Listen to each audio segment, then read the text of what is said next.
तो hello hello hello. तो आप देख रहे हैं आपका मेरा दोनों का चैनल ओवर पावर स्टडीज में। मैं हूं आपका होस्टर। दोस्तों आज हम लोग करेंगे क्लास 10 साइंस का तीसरा chapter metals and non metals. तो ये चैप्टर हम लोग 8 क्लास में देख चुके हैं, वापस से थोड़ा पढ़ लेंगे, है ना। तो इसमें जो है पहला तो हम लोग को फिजिकल प्रॉपर्टीज जो कि आपको यहाँ दिख रहा है इसके बेसिस पे हम लोग को डिफ्रेंशिएशन करना है, और उसके आगे केमिकल प्रॉपर्टीज हो गए जैसे आपका वैलेंसी, इलेक्ट्रॉनिक कॉन्फ़िगरेशन वगैरह वगैरह के बेसिस पे हम लोग को फिर डिफ्रेंशिएशन करना इन्हीं दोनों में। और इससे पहले आपको एक और चीज बता दे कि टोटल जो आपका जो मतलब रेनॉन्ड बोला जाए कि पता है हम लोग इतना अभी तक एलिमेंट्स कितना है, टोटल है हमारा 118। ठीक है, उसमें हमारा मेटल्स है 90 और नॉन मेटल्स है 22। उसके अलावा एक और कैटेगरी होता है मेटलॉइड्स। तो वो कितना होता है आप लोग सिंपली यहाँ से सब्ट्रैक्ट करके बता सकते हैं। तो आप लोग बताइएगा नंबर ऑफ मेटलॉइड्स आपका है टोटल एलिमेंट 118, मेटल्स है 90, नॉन मेटल्स है 22, है ना। जैसे मेटलॉइड्स के बारे में जो आपके जनरल समझ लीजिए कि मेटलॉइड्स कुछ ऐसा केमिकल सब्सटेंस है जो कि आपको मेटल्स नॉन मेटल्स दोनों प्रॉपर्टी शो करेगा। ठीक है, उसमें से एक हो गया हमारा जो क्या बोलेंगे सिम हो गया या फिर चिप बोल दीजिए, वो जो होता है हमारा मेमोरी कार्ड, वो भी एक टाइप का मेटलॉइड से बना होता है जो कि सिलिकॉन है। उसके अलावा और जो हम लोग कुछ कुछ चीजें देखनी है वो क्या है, रिएक्टिविटी सीरीज, डिस्प्लेसमेंट रिएक्शन, फिर बहुत कुछ है। और फिर आगे जैसे मेटल्स और नॉन मेटल्स का कौन कौन केमिकल से कैसा रिएक्शन होता है, कौन डाइल्यूट एसिड्स के साथ बेसिकली देखना है।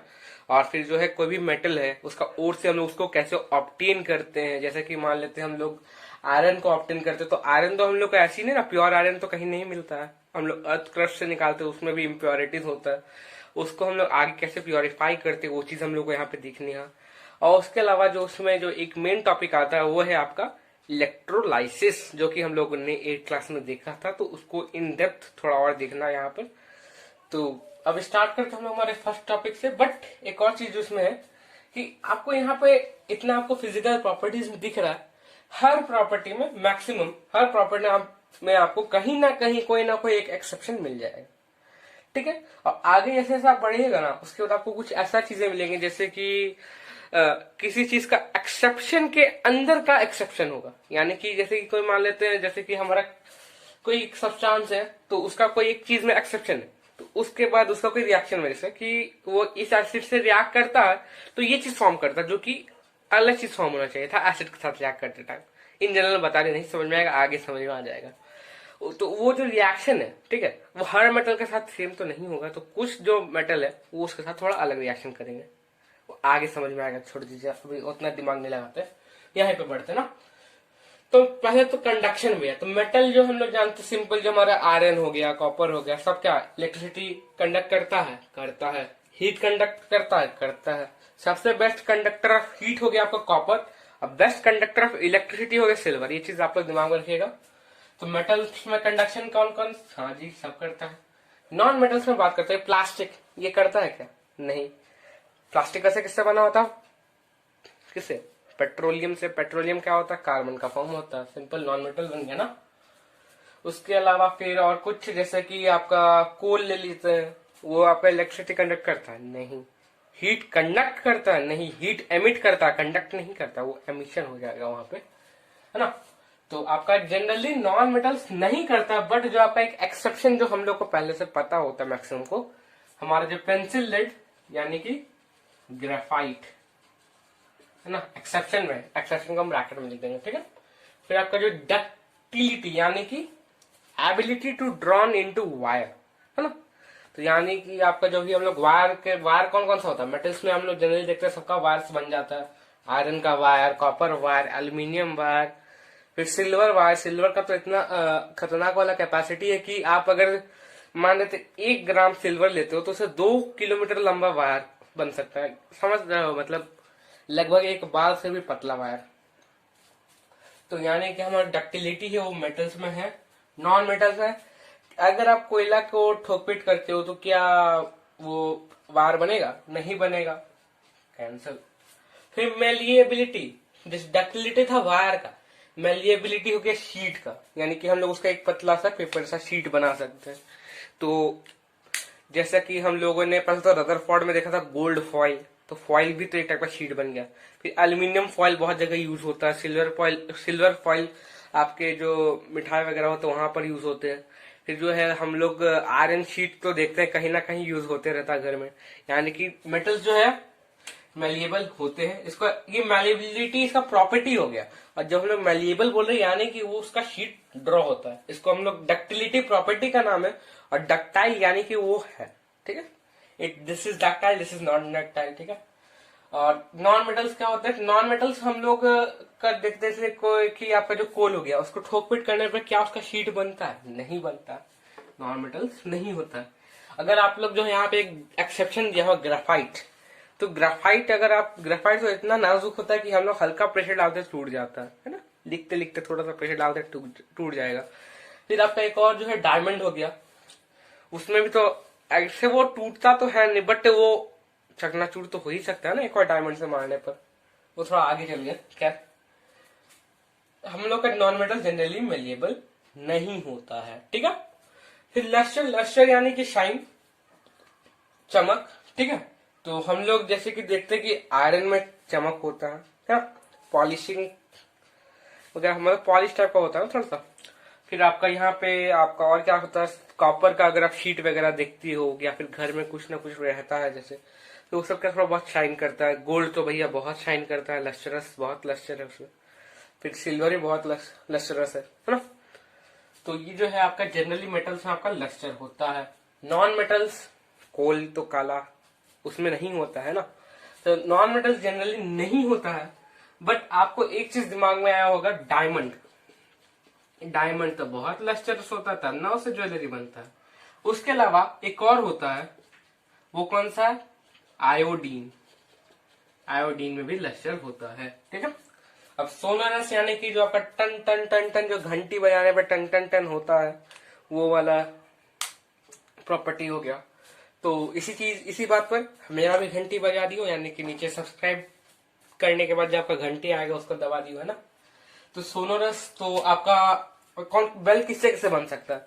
हम लोग देखते हैं कि वो जो हमारा लोहा का बन सकता है, लोहा को ऐसे मारते हैं तो टन टन टन, प्लेट बजाए थे ना, टन टन टन। फिर उसके अलावा कॉपर वगैरह से भी घंटी बनाया जाता है। कोई बहुत अमीर हो, बहुत रईस हो तो गोल्ड से भी घंटी बजा सकता है, गोल्ड का घंटी बना सकता है, फिर बजाते रहो घंटी। तो सोनोरस क्या होता है? मेटल्स होता है। नॉन मेटल्स नहीं होता है। कोल को कभी मारने पर आपको टन टन टन आवाज आता है? नहीं आता है, सिंपल। फिर डेंसिटी देख लियो तो मेटल्स में देखो, मेटल्स जनरली हाई डेंसिटी का होता है और नॉन मेटल्स आपका लो डेंसिटी का होता है ना। फिर आपका स्टेट, तो आपका जो मेटल्स है मैक्सिमम आपका सॉलिड में है, बट जो एक एक्सेप्शन है आपका लिक्विड में, कौन सा है? मर्क्यूरी है। बहुत जन गैलियम को भी बोलते हैं, बट गैलियम का बहुत लो मेल्टिंग पॉइंट होता है, ये चीज आप लोग दिमाग में रखना। यहाँ से आप लोग एक और भी, वैसे भी यहाँ पे एक और जोड़ भी सकते हो कि मेल्टिंग पॉइंट या बॉइलिंग पॉइंट करके। तो मेल्टिंग पॉइंट किसका जनरली है? तो मेटल्स का, है ना। तो आपका स्टेट जनरली मेटल्स का क्या होता है? सॉलिड। बट जो आपका एक मर्क्यूरी एक्सेप्शन में, वो कैसे फॉर्म में होता है? लिक्विड में, है ना। और आपका जो नॉन मेटल्स होता है वो होता है आपका सॉलिड में और गैस में। बट इसमें भी हमारा एक एक्सेप्शन आ जाता है, ब्रोमीन। वो क्या होता है हमारा? लिक्विड में, ठीक है। फिर हार्डनेस, तो भैया मेटल्स तो देखिए बहुत हार्ड होता है ना, मेटल जो है बहुत हार्ड होता है। उसके अलावा सबसे हार्डेस्ट मेटल कौन सा है? हार्डेस्ट सब्सटेंस नहीं, हार्डेस्ट मेटल। तो आपका जो सबसे हार्डेस्ट मेटल वो होता है टाइटेनियम, ठीक है। और नॉन मेटल्स हमारा जनरली ब्रिटल होता है, हम लोग जानते हैं ब्रिटल होता है। ब्रिटल यानी जिसको हम लोग थोड़ा बहुत ही मतलब मारपीट करें उसके साथ तो भैया बेचारा टूट फूट जाएगा, है ना। तो नॉन मेटल्स ब्रिटल होता है। बट हम लोग जानते हैं कि diamond is the hardest metal. Diamond is the hardest metal, है ना, सबसे हार्डेस्ट मेटल। और अगर आपसे पूछा जाए कि सबसे हार्डेस्ट मेटल जो हुआ वो टाइटेनियम, और ये सबसे हार्डेस्ट सब्सटेंस डायमंड, ठीक है।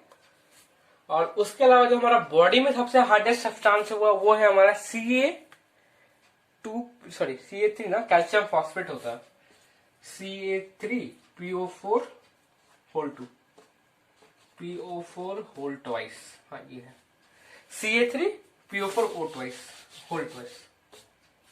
कैल्शियम फॉस्फेट, जो हमारा बॉडी का सबसे हार्डेस्ट मेटल, जो कि हमारे टीथ में होता है, इनामल सबसे ऊपर लेयर, हार्डेस्ट लेयर है, बोल भी उसको वो भी बोल सकते हैं, हार्डेस्ट लेयर है टीथ पर, वही हमारा एक प्रोटेक्शन देता है। वो तो बायोलॉजी ज्यादा चलेगा।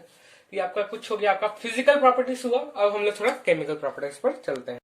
तो ये जो हमारा कुछ केमिकल प्रॉपर्टीज यहाँ पे आपको दिख रहा है, जैसे कि वैलेंस इलेक्ट्रॉन, ये आपका वैलेंसी नहीं, ये चीज आपका गौर करने वाली बात है कि आपका ये वैलेंसी नहीं है।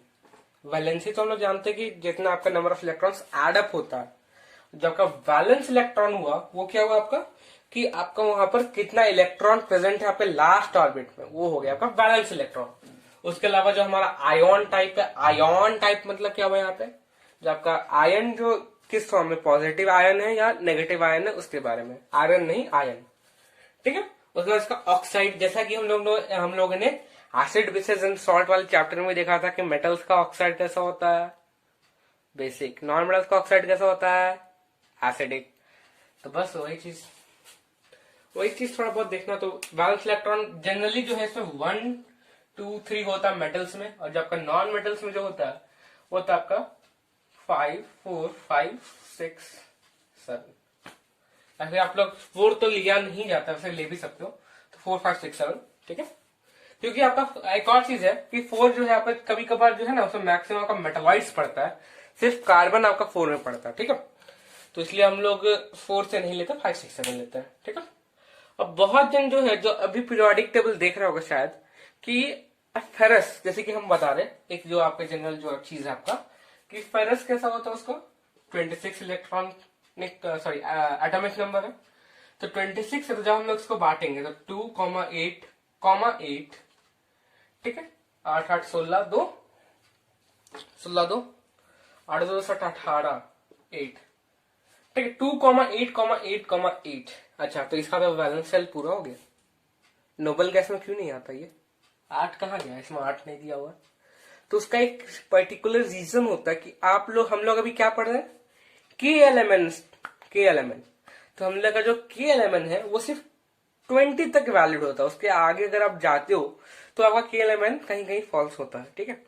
और इसको अगर आपको अच्छे से समझना तो आपका शायद 11th में या 12th में कोई चैप्टर आपका एसपीडीएफ पे अगर आप मिलेगा उसमें, सॉरी एसपीडीएफ कोई चैप्टर नहीं है, एक पर्टिकुलर कोई चैप्टर में आपको मिलेगा कि इलेक्ट्रॉनिक कॉन्फ़िगरेशन, एसपीडीएफ करके आपका रहेगा उसमें, ठीक है। तो उसमें आप लोग सब शेल्स के बारे में पढ़ेंगे, तो जो सब शेल्स रहेगा तो उसी के अकॉर्डिंग हम लोग जो है ये पर्टिकुलर वैलेंसी डिसाइड करते हैं। तो अगर आपको कहीं कहीं आपको लग रहा हो कि भाई कि फेरस में नहीं होता, या फिर आप 20 के आगे और कोई मेटल देखते हो तो भाई उसमें नहीं है, तो वैसा क्यों है, तो आपका के एलिमेंट से आप देख रहे हो। अगर आप अपना नजरिया बदलते हो और उसको एसपीडीएफ के ऊपर देखते हो तो आपको समझ में आएगा। तो थोड़ा हाई चला गया तो कोई दिक्कत नहीं, आप लोग इतना याद रखो कि भाई केमिस्ट्री है, रटना पड़ता है इसमें, सिंपल बात। तो वैलेंस इलेक्ट्रॉन कितना मेटल्स में 1 2 3, नॉन मेटल्स में 5 6 7, ठीक है। आयन टाइप देख लियो। तो आयन टाइप हम लोग जानते हैं मेटल्स जो है जनरली क्या करते हैं, लूज इलेक्ट्रॉन, है ना। Na क्या करता है सीएल के साथ, वो लूज करता है, सीएल गेन करता है। तो ये जो हमारा पॉजिटिव बनाएगा, और नॉन मेटल जो आपका नेगेटिव बनाता है ना, सीएल माइनस Na प्लस, या फिर Fe2 प्लस Fe3 प्लस, वैसा ही आप लोग कुछ ले सकते हो। फिर SO4 2 माइनस, वो सब सॉरी वो तो नॉन मेटल्स का कंपाउंड हो गया, S2 माइनस होता है। और फिर ऑक्साइड टाइप तो हम लोग देख लिए थे क्या होता है, बेसिक ऑक्साइड होता है। और जो आपका नॉन मेटल्स होता है वो कैसा हो गया आपका, जैसे कि नॉन मेटल्स में क्या आ गया आपका, बहुत कुछ आता है। सल्फर का ऑक्साइड, सल्फ्यूरिक एसिड बनता है ना, सल्फर ऑक्साइड, तो वो सब वगैरह कैसा होता है, वो सब होता है एसिडिक होता है। यानी कि आपका जो कार्बन भी है वो भी एक टाइप का एसिडिक है। अब कुछ कुछ ऑक्साइड्स आपका न्यूट्रल भी होता है, जैसे कि आपका डाई हाइड्रोजन ऑक्साइड यानी कि वाटर, वो हमारा न्यूट्रल है। फिर आपका कार्बन मोनोऑक्साइड, वो आपका न्यूट्रल है। और भी बहुत सारे आपका न्यूट्रल्स होते हैं, ठीक है। उसके अलावा जो एक और जो इसमें एक्सेप्शन है वो है हमारा एल्यूमिनियम, सॉरी जेड की से लिखा अभी, aluminium oxide and zinc oxide. तो ये एक्सेप्शन क्यों, ये इन दोनों को हम लोग बोलते हैं एम्फोटेरिक, एम्फोटेरिक ऑक्साइड बोल सकते हो। एम्फोटेरिक ऑक्साइड क्यों, तो ये ऐसा होता है कि ये अगर आपका स्ट्रॉन्ग एसिड के साथ रिएक्ट करता है तो ये बेस का काम करेगा दोनों। अगर ये दोनों आपका स्ट्रॉन्ग बेस के साथ रिएक्ट करेगा, ऐसा नहीं कि कोई जनरल इन छोटा मोटा बेस जो मतलब वीक बेस उसके साथ नहीं, स्ट्रॉन्ग बेस जैसे कि हो गया आपका इधर क्या बोलते हैं सोडियम हाइड्रोक्साइड, पोटेशियम हाइड्रोक्साइड, तब जो ये दोनों क्या करेगा एसिड का तरह काम करता है। ठीक है, तो ये चीज आप लोग थोड़ा, ये जो है हम लोग आगे में इन डिटेल थोड़ा देखेंगे इसका रिएक्शंस वगैरह इन दोनों का। जब हम लोग रिएक्शन विथ O2 देखेंगे तो हम लोग अच्छे से ये सब चीज समझ लेंगे, है ना। तो ये जो आपका यहाँ पे ये जो आपका हो गया ये, उसके अलावा अगर आपको यहाँ पे कुछ और लिखना तो आप लोग इधर इलेक्ट्रॉनिक कॉन्फ़िगरेशन वगैरह तो लिख सकते हो, या फिर वैलेंसी वगैरह लिख सकते हो, या फिर एक और चीज लिख सकते हो आप लोग की ये जो मेटल से आपका वो क्या करता है, जनरली लूजेस इलेक्ट्रॉन, एंड जो आपका नॉन मेटल से वो जनरली गेन्स इलेक्ट्रॉन। जनरली क्यों? क्योंकि कभी कभार भाई इधर उधर होता है ना, केमिस्ट्री है इधर का, कोई भी चीज फिक्स नहीं होता, इसमें आप एक पढ़ते हो तो इसका एक एक्सेप्शन रहता है ना। तब आगे बढ़ते हैं हम लोग हमारा डिस्प्लेसमेंट रिएक्शन। तो यहाँ पे जो हमारा डिस्प्लेसमेंट रिएक्शन का एक आपको जनरल डेफिनेशन दिया हुआ है, आप जो सोच रहे हो कि इसका एग्जाम्पल क्यों नहीं है, तो एग्जाम्पल हम आपको एकदम डिटेल में समझाएंगे, इसलिए एग्जाम्पल ले लिखे। ठीक है, तो आपको डिस्प्लेसमेंट रिएक्शन का जो आपका डेफिनेशन है क्या, a reaction in which high reactive metal, यानी कि जो हमारा हाई रिएक्टिव हुआ, ठीक है, जिसके पास ज्यादा बलवान आदमी है, वो क्या करेगा, हमारा displaces less reactive metals from their salt. जो जैसा कि एक एग्जांपल जनरल ले लेते हैं, जैसे कि हम लोग पहले ही देख चुके थे क्या फर्स्ट चैप्टर में, कि अगर हमारा एक हुआ कॉपर सल्फेट हुआ, उसमें अगर हम लोग क्या करते हैं, फेरस डाल देते हैं, ठीक है, ब्लू विट्रॉल भी बोलते हैं ना कॉपर सल्फेट को, तो क्या बन जाता है हमारा फेरस सल्फेट। फेरस सल्फेट जो कि हमारा ग्रीन कलर होता है, प्लस कॉपर, ये हो गया आपका। ये जो है एक आपका जो है एग्जाम्पल ले लियो, copper sulphate plus ferrous produces ferrous sulphate plus copper. ये आपका डिस्प्लेस देख सकते हो कि फेरस जो है हमारा हाई रिएक्टिव देन कॉपर है, तो वो क्या करता है कि कॉपर को वहां से बोलता है चल निकल तू यहाँ से, वो फिर निकाल के वो खुद घुस जाता है, बेचारा कॉपर जाएगा कहाँ, अपना अलग रहता है फिर, है ना। तो ये अब हम लोग जो आपका यहाँ पे एक चीज दिया हुआ है रिएक्टिव मेटल, तो हम लोग ये चीज कैसे याद रखेंगे कि कौन सा मेटल ज्यादा रिएक्टिव है, कौन सा मेटल कम रिएक्टिव है। ठीक है, तो ये चीज आपको याद रखने के लिए एक जो आपका चार्ट है वो यहाँ पे हम बना दे रहे हैं।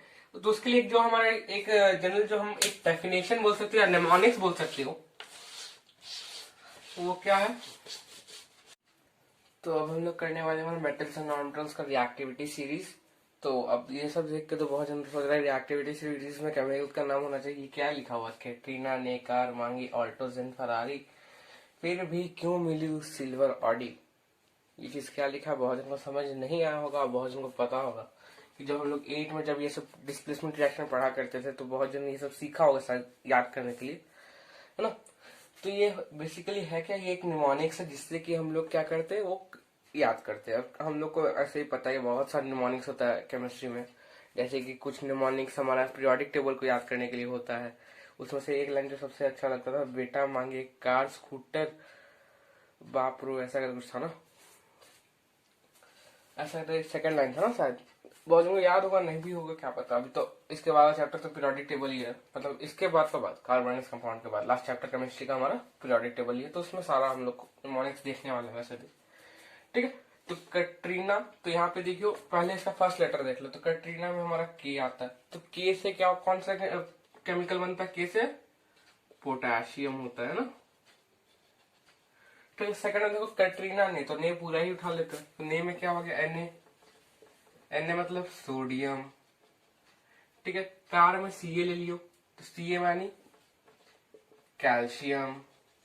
ठीक है, मैग्नीशियम में देखो यहाँ से M लो, यहाँ से G लो, मैग्नीशियम का क्या बन गया Mg, यानी कि मैग्नीशियम है ना, मैग्नीशियम।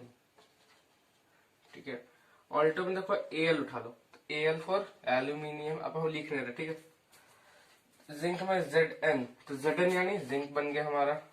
फरारी में F ही ले लो, यानी कि फेरस यानी आयरन। फिर भी मैंने यहाँ एक P, यहाँ पे एक B, तो बन गया हमारा Pb यानी कि लेड। उसके बाद यहाँ गैप किस लिए वो भी थोड़ा देर बाद बताते, पहले ये वाला पूरा कंप्लीट करते हैं ना। यहाँ पे देखो Cu यानी क्या हो गया हमारा कॉपर। मिली, मिली में से M बच लो, तो M से हमारा एक और केमिकल होता है हमारा मर्क्यूरी। मर्क्यूरी होता है तो मर्क्यूरी का सिंबल लिख दे, क्या होता है Hg। मर्क्यूरी का ऐसे जो हमारा लैटिन नेम क्या है कमेंट में बता दियो, ठीक है। सिल्वर, सिल्वर तो मतलब सिल्वर ही हो गया Ag। ऑडी Au यानी कि गोल्ड। जो यहाँ पे आपका तो ये सब तो याद ही होना चाहिए आपको लैटिन, क्योंकि पोटेशियम का भी आपका के सिंबल कहाँ से आया ये सब तो याद होगा ना। जिसका इतना इतना आपको मतलब अपार्ट फ्रॉम द नेमिंग, जैसे मैग्नीशियम में Mg है तो भैया ठीक है। बाकी जो जो हो गया जैसे कि हमारा फेरस हो गया, फिर ये लेड हो गया, कॉपर का ये नाम हो गया, तो ये सब कौन से लैटिन नेम से है तो बता दियो कमेंट में, अच्छा रहेगा है ना। तो ये चीज हम लोग को याद क्यों करना पड़ता है, तो ये चीज आपका रिलेटेड होता है डिस्प्लेसमेंट रिएक्शन से। जो आपका केमिकल ऊपर होगा ये सबसे मोस्ट रिएक्टिव होगा, और जो आपका केमिकल सबसे नीचे होगा वो आपका लीस्ट रिएक्टिव होगा। तो हम लोग को पता है डिस्प्लेसमेंट रिएक्शन में कैसा होता है, ज्यादा रिएक्टिव वाला कम रिएक्टिव को उसके सॉल्ट से भगा देता है ना लात मार के। तो बस इसमें भी होगा। अगर आप ऐसा कर लो कि आप लोग क्या लेते हो, पोटेशियम सल्फेट लेते हो K2SO4 और उसका आप गोल्ड के साथ रिएक्ट करते हैं EU के साथ, तो क्या होगा, नो रिएक्शन। क्यों, क्योंकि हमारा गोल्ड तो लीस्ट रिएक्टिव है ना, तो उसके साथ आप लोग ऊपर से कोई भी केमिकल प्लस ये तो सबसे मोस्ट रिएक्टिव केमिकल है, तो कहां से होगा। उसके अलावा एक और रिएक्शन जैसे कि आप लोग ले रहे हो मैग्नीशियम सल्फेट MgSO4, उसमें आप ऐड अप कर रहे हो एल्यूमिनियम को, ठीक है, एल्यूमिनियम फॉइल या कुछ भी हुआ, तो उसमें क्या होगा, उसमें रिएक्शन होगा कि नहीं, नहीं होगा, है ना। क्यों नहीं होगा, तो यहाँ पे देखो मैग्नीशियम एल्यूमिनियम के ऊपर है ना, मैग्नीशियम जो है एल्यूमिनियम के ऊपर है, तो यानी कि मैग्नीशियम ज्यादा रिएक्टिव है, तो भैया कम रिएक्टिव में उतनी ताकत ही नहीं है कि वो ज्यादा रिएक्टिव को लात मार पाए, तो कहां से मारेगा, है ना। अब आपको हम ग्रेट खली के साथ में खड़ा कर देंगे तो आप क्या ग्रेट खली को मार पाओगे, नहीं ना, सिंपल वही चीज होगी, ठीक है। और यहाँ पे अब जो है इसी रिएक्टिविटी सीरीज से हमारा कुछ केमिकल रिएक्शंस वगैरह भी आता है, जैसे कि कौन सा केमिकल वाटर के साथ रिएक्ट करेगा, प्लस कैसा water, cold water, hot water, steam, या फिर रिएक्ट ही नहीं करेगा वाटर के साथ, ऐसा ऐसा चीज भी होता है। तो उससे पहले जो है वाटर में कैसे रिएक्ट करता है वो चीज समझ लेते ना। तो वाटर में अगर आप कोई भी ये मेटल मिक्स करते हो H2O प्लस कोई भी मेटल, तो कैसा रिएक्शन होगा, तो देखो फर्स्ट केस में जो है हमारा बनेगा जब हम लोग सिर्फ मेटल को डाल रहे हैं, तो वहां पे क्या होगा, देखो तो वहां पे होगा आपका मेटल ऑक्साइड बनेगा, मेटल का ऑक्साइड बनेगा प्लस H2 रिलीज हो जाएगा, ठीक है।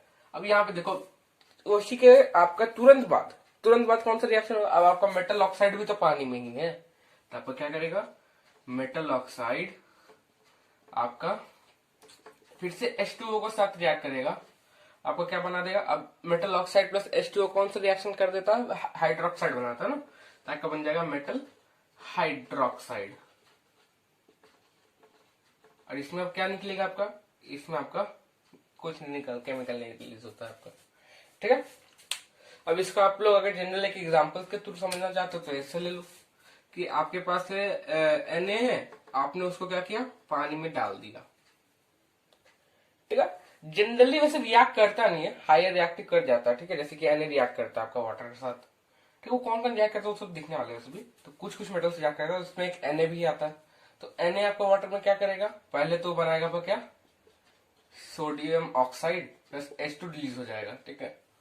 अब यहाँ पे देखियो, अब सेकंड केस में क्या होगा, आपका सोडियम ऑक्साइड ये वाला NaO आपका फिर से H2O के साथ रिएक्ट करेगा, क्या फॉर्म करेगा, NaOH, ठीक है। अब यहाँ पे देखो अब आपका क्या क्या चीजें बच रहा है यहाँ पे, अगर आप इसको ऐड या सब्ट्रैक्ट करते हो तो यहाँ पे देखो एक Na एक NaO कटेगा, ठीक है। तब यहाँ पे आपका देखो कैसे रिएक्ट हो रहा है, Na plus 2H2O produces NaOH plus H2, H2 भी तो बच रहा है ना। अगर जब Na दो H2O के मॉलिक्यूल से रिएक्ट करेगा, एक Na का मॉलिक्यूल जब दो H2O के मॉलिक्यूल के साथ रिएक्ट करेगा तो आपका NaOH प्लस H2O रिलीज होगा, ठीक है। ये चीज आपको याद रखना है। ये तो आपका एक जनरल जो है केमिकल रिएक्शन कैसा होता है वाटर के साथ वो था यहाँ पे, ये सबसे क्वेश्चन आते हैं इसलिए बता दी, ठीक है। अभी जो हम लोग चीज देखने वाले हो क्या है अब हमारा कि रिएक्शन विथ वाटर कैसा होगा, कौन से वाटर के साथ है वो रिएक्ट भी करेगा वो भी देखेंगे। तो यहाँ पे देखो सिंपल क्या है, यहाँ पे जो आपको लोग कुछ लाइंस खींच दो यहाँ पे, जैसे कि पहले यहाँ पे एक लाइन, फिर एक लाइन, फिर एक लाइन, ठीक है, फिर 3 के बाद एक लाइन, अब उसके बाद बाकी चलता है, ठीक है। यहाँ पे देखो होता है क्या, तो अगर आप लोग समर के टाइम्स में होते हो, ठीक है, समर के टाइम्स में, तो पहले पानी हम लोग फ्रिज से डायरेक्ट निकालते हैं। पानी पहले कैसा होता है, कोल्ड, ठीक है। कोल्ड के बाद धीरे धीरे कैसा बन जाता है पानी, नॉर्मल। नॉर्मल के बाद अगर हम लोग नॉर्मल के टाइम भी पानी नहीं पिए तो उसके बाद भी अगर वो बाहर में ही रखा रहा तो कैसा बन जाएगा वो, हॉट वाटर बन जाएगा थोड़ा सा, है ना। हॉट वाटर बन जाता है ना, गर्म गर्म पानी लगता है। फिर जैसे कि अगर किसी के घर में टैंक होगा ऊपर में, तो कैसे फिर नल चालू करने के बाद बहुत देर बाद मतलब दोपहर के टाइम गर्म गर्म पानी निकलता है ना, उससे हॉट वाटर बन जाता है। फिर अगर भैया आप राजस्थान साइड में हो, अगर आपने और थोड़ी देर तक पानी को ऐसे ही छोड़ दिया तो क्या बन जाएगा वो, स्टीम, ठीक है। इतना चीज आप लोग दिमाग में रखना। और लास्ट में अब भैया स्टीम के बाद तो और कुछ बन नहीं सकता है ना, सुनो यहाँ पे देखो बहुत सिंपल चीज होगी। अब तो आपका जो पोटेशियम और सोडियम है वो बहुत खतरनाक तरीके से, डेंजरस तरीके से आपका किससे, कोल्ड वाटर के साथ रिएक्ट करता है, कोल्ड वाटर, ठीक है। कोल्ड वाटर के साथ मतलब वो इतना खतरनाक रिएक्शन करेगा कि वहां बहुत ह्यूज अमाउंट ऑफ H2O निकलता है, और H2O हम लोग जानते हैं it is also use as a fuel. वो इतना ज्यादा H2O क्या करता है आपकी तुरंत जो है सराउंडिंग के थोड़ा बहुत हीट के साथ क्या करता है, मिलके आपका जो है ब्लास्ट, एक तरह से समझ सकते हो वहां पे क्या होता है आपका कि फायर निकलेगा, बहुत बड़ा ब्लास्ट एक्सप्लोजन टाइप का हो जाएगा वहां पे, ठीक है। सोडियम और पोटेशियम, तो बहुत जन सोच रहा है तो अब इसको रखते कहाँ पे होंगे। अब वो कोल्ड वाटर के साथ रिएक्ट कर रहा है उसका मतलब क्या, वो नॉर्मल के साथ तो ऑब्वियस सा बातें करेगा, हॉट के साथ भी करेगा, है ना। और अगर बहुत जन सोच रहा है शायद इसको हवा में रख सकते हैं, एयर सराउंडिंग्स में, सिंपल एटमोसफेयर में, तो भैया एटमोसफेयर में भी तो वाटर वेपर होता है, तो वाटर वेपर के साथ रिएक्ट कर ही सकता है, तो फिर से आपका वो रिएक्शन होगा और एक्सप्लोजन होगा। तो इन दोनों चीज को इसी से बचाने के लिए लोग को केरोसिन में डुबो के रखना पड़ता है, ठीक है। ये चीज दिमाग में रखियो। अब उसके बाद जो है हमारा कैल्शियम, तो कैल्शियम आप लोग को याद हो, इसी चुनने का काम होता है, ठीक है। वो लोग जब चूना वगैरह जब पानी में डालते हैं तो कैसा पानी होता है, गर्म पानी की नॉर्मल पानी, नॉर्मल पानी होता है, ठीक है। तो नॉर्मल पानी में ये जो है रिएक्ट करता है, इसका मतलब है ना नॉर्मल वाटर में ही उसका रिएक्शन चालू हो जाता है। यहाँ पे हम लोग उस केस में एक और चीज देखते हैं कि वहां पे थोड़ा बबल्स निकलता है ना, बबल्स, चूना का थोड़ा थोड़ा छोटे छोटे बबल्स निकलता है। तो चूना का बबल्स निकलता क्यों है, क्योंकि आपका जो है कैल्शियम क्या करता है उस टाइम में, बबल्स के लिए क्या होता है आपका, कैल्शियम जो है स्टिक करता है, स्टिक्स टू H2 बबल्स। अगर आपको फर्स्ट चैप्टर से इसका रिएक्शन याद हो तो और अच्छा है, जैसे कि Ca plus H2O produces CaO plus H2। उसके अलावा जब ये फिर फर्दर रिएक्शन कर जाता है ना CaO, उसमें क्या बन जाता है आपका CaOH बन जाएगा आपका, कैल्शियम कार्बोनेट बनता है, सॉरी हाँ। फिर आपका कैल्शियम हाइड्रोक्साइड बनता है, फिर वो कैल्शियम हाइड्रोक्साइड क्या करता है, सराउंडिंग के साथ रिएक्ट करता है, वो फर्स्ट चैप्टर का बता रहे। इसमें 3 केस लगातार होता है, पहले वो वाटर के साथ रिएक्ट किया, कैल्शियम ऑक्साइड बनाया, फिर वो कैल्शियम ऑक्साइड फिर से वाटर के साथ रिएक्ट करेगा, कैल्शियम हाइड्रोक्साइड बना देगा, फिर वो कैल्शियम हाइड्रोक्साइड फर्दर आपका सराउंडिंग के कार्बन डाइऑक्साइड के साथ रिएक्ट करके कैल्शियम कार्बोनेट बना डालता है। इतना खतरनाक रिएक्शन कैल्शियम में लगातार होते जाता है, क्यों, बस क्योंकि इसका एक कारण है वो नॉर्मल वाटर से रिएक्ट करता है, और जो सराउंडिंग में जो हमारा वाटर वेपर होता है वो भी नॉर्मल वाटर ही होता है ना। अब मैग्नीशियम, तो मैग्नीशियम ना तो कोल्ड के साथ रिएक्ट करेगा ना तो नॉर्मल के साथ, वो किसके साथ करेगा, सिर्फ हॉट वाटर, ठीक है। तो ये आपका किसके साथ, हॉट वाटर के साथ रिएक्ट करेगा, और सेम इसमें भी आपका बबल्स फॉर्मेशन होता है, ये वाला चीज। अब क्यों, क्योंकि इसमें भी आपका मैग्नीशियम जो होता है क्या करता है आपका, वो H2 के जो वाटर बबल्स होते हैं उनके साथ स्टिक कर जाता है। उसके बाद जो है कुछ हमारे जो अतरंगी मेटल्स है ये सब, ये क्या करता है, ना तो बोलता भैया ना तो हम कोल्ड के साथ रिएक्ट करेंगे, ना नॉर्मल के साथ रिएक्ट करेंगे, ना हॉट के साथ रिएक्ट करेंगे, अपन को अलग ही स्टीम चाहिए, अपन को स्टीम चाहिए, स्टीम स्टीम ये तो राइम हो गया है ना। इन लोग को स्टीम के साथ रिएक्ट करता है आपका एल्यूमिनियम, जिंक, फेरस। इसलिए हम लोग जल्दी देखते नहीं है कि आपका जो है क्या हो गया, आयरन में जो है जल्दी रस्टिंग होता नहीं है, बहुत ह्यूज अमाउंट ऑफ वाटर के कारण होता है, बहुत दिन बहुत दिन बाद होता है ना। तो वो सब तो अलग चीज हो गया, जैसे रस्टिंग वगैरह, कोरोजन। जैसे स्टीम के साथ रिएक्ट करने के बाद क्या H2 निकलना चाहिए, तो H2 वाला तो रिएक्शन समय जनरली नहीं होता है। अगर करवाना हो आपको तो एल्यूमिनियम का बर्तन लो, उसके नीचे पानी को उबाल के उसके ऊपर रखो, धीरे धीरे आपका रिएक्ट होगा, लेकिन बहुत स्लो होगा, ये चीज दिमाग में रखना, ठीक है। उसके अलावा कुछ और उससे भी ज्यादा अतरंगी मेटल, ये सब बोलता अपन रिएक्ट ही नहीं करेगा, ये सब वाटर के साथ रिएक्ट नहीं करता, ठीक है। ये सब जो चीज है आपका, सिर्फ अगर अकेला वाटर हो तो उसके साथ रिएक्ट नहीं करेगा, वाटर के साथ कुछ और हो गया, जैसे ऑक्सीजन वगैरह हो गया, तब रिएक्ट कर सकते हैं। जैसे कि हम लोग जानते हैं कॉपर जो है, जब आपका वाटर और ऑक्सीजन दोनों रहता है तब वो कॉपर कार्बोनेट वगैरह बनाता है ना, सॉरी, वाटर, ऑक्सीजन और कार्बन डाइऑक्साइड तीनों होने पे वो कॉपर कार्बोनेट और कॉपर हाइड्रोक्साइड बनाता है तब, ठीक है। तो ये चीज हो गया आपका रिएक्शन विथ वाटर। तो अब हम लोग मेटल को ऑक्सीजन के साथ रिएक्ट करके देखेंगे कि वहां पे कैसा फॉर्म होता है। तो जैसे कि आप लोग कोई मेटल ले रहे हो, ठीक है, O2 के साथ ना, कोई आप मेटल ले रहे हो, उसको जब हम लोग O2 के साथ रिएक्ट कराते हैं तो क्या बनता है आपका सिंपल, यानी O2 के साथ रिएक्ट कैसे करता है वो चीज, जब आप उसको बर्न करते हो ना तब, ठीक है। तो मेटल को भी आपका मेटल जब ऑक्सीजन के साथ रिएक्ट करता है तो क्या होता है देखो, तो उसका एक आपका सॉल्ट बनेगा, या फिर सॉल्ट बोल रहे हैं, मेटल ऑक्साइड बनेगा, मेटल ऑक्साइड बनेगा, ठीक है, मेटल ऑक्साइड बनता है आपका। तो वहां पे आप देखो होता क्या है कि अब इसमें आपको जो जनरली जो क्वेश्चंस पूछा जाता है वो ऐसा है कि आपका जो है मेटल ऑक्साइड का नेचर कैसा होता है। तो इसके लिए नेचर समझने के लिए हम लोग एक एग्जांपल ले लेते हैं इसके लिए। तो जैसे कि हम लोग ले रहे हैं Mg, ठीक है, मैग्नीशियम प्लस O2, तो ये आपका कैसा बनेगा, मैग्नीशियम ऑक्साइड MgO। आप इसको बैलेंस कर सकते हो, 2Mg प्लस 2O2 तो 2MgO, ठीक है। तो हम लोग जानते हैं मैग्नीशियम ऑक्साइड का नेचर कैसा है, हम लोग पढ़ चुके हैं एसिड बेस सॉल्ट में कैसा नेचर होता है इसका, बेसिक नेचर होता है। बट लेकिन किंतु परंतु आप कौन सा सब्जेक्ट पढ़ रहे हो, केमिस्ट्री, स्पेशली ये तो आपका इनऑर्गेनिक केमिस्ट्री है। तो एक्सेप्शन के बिना मजा कैसा आएगा, मजा लेना थोड़ा एक्सेप्शन का। इसमें भी जो आपका एक्सेप्शन आता है बिहेवियर को लेके, ऐसा नहीं कि आप उसमें लिटमस डाल के देख रहे हो, ऐसा नहीं, बिहेवियर को लेके इसमें जो आपका एक्सेप्शन आता है वो क्या है आपका, जिंक ऑक्साइड और एल्यूमिनियम ऑक्साइड। ये हम आपको स्टार्टिंग में बताए थे, ये कैसा नेचर शो करता है आपका, एम्फोटेरिक नेचर शो करता है। तो एम्फोटेरिक नेचर क्या होता है, sometimes acidic and sometimes basic, दोनों नेचर शो करेगा। वो कैसे समझो, जैसे कि आप ले रहे हो एल्यूमिनियम ऑक्साइड, ठीक है, Al2O3, ये हम लोग जानते हैं बेस है, तो ये बेस के साथ रिएक्ट करेगा क्या, नहीं करना चाहिए, ऑब्वियस सा बात होगा।